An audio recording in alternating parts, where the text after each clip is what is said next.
Hi everyone, I'm talking about the last bit of the truth about stories today. And so the most interesting piece I found was Thomas King's story about the coyote and the ducks.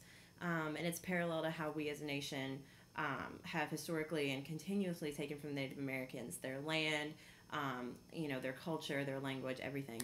And so this bit in chapter 5 reminded me about how stories are how we express our truth. The way King used the coyote and the duck story to reiterate the history of land and property and valuable things being taken away from Native Americans.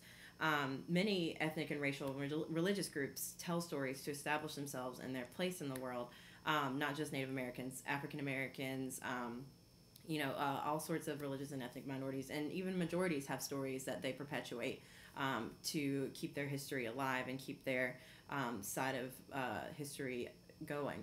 So people use stories to express a great joy or communicate an injustice or even a terrible sadness. There are many African American folklore tales that keep going and remind us of our history in the United States. There are stories that just Native American stories are we always hear Native American stories. So questions I have for you guys are what are some things that you use stories for? What histories are special to you, and what tales have been passed down in your family, and what traditions are they keeping alive?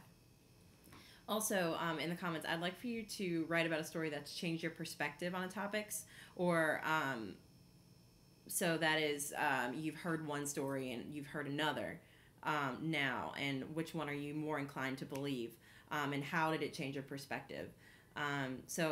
Often we'll grow up hearing one thing in history books, and then we'll get to college maybe, and then hear a different perspective on the same historical event. So that's what I'd like for you to share with me.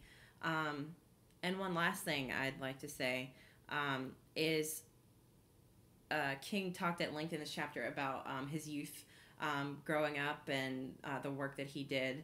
I want you to tell me about some stories that you think you'll tell about your youth, and what you'll be most proud to share with your friends and family when you get older, and what's meaningful to you. Thank you.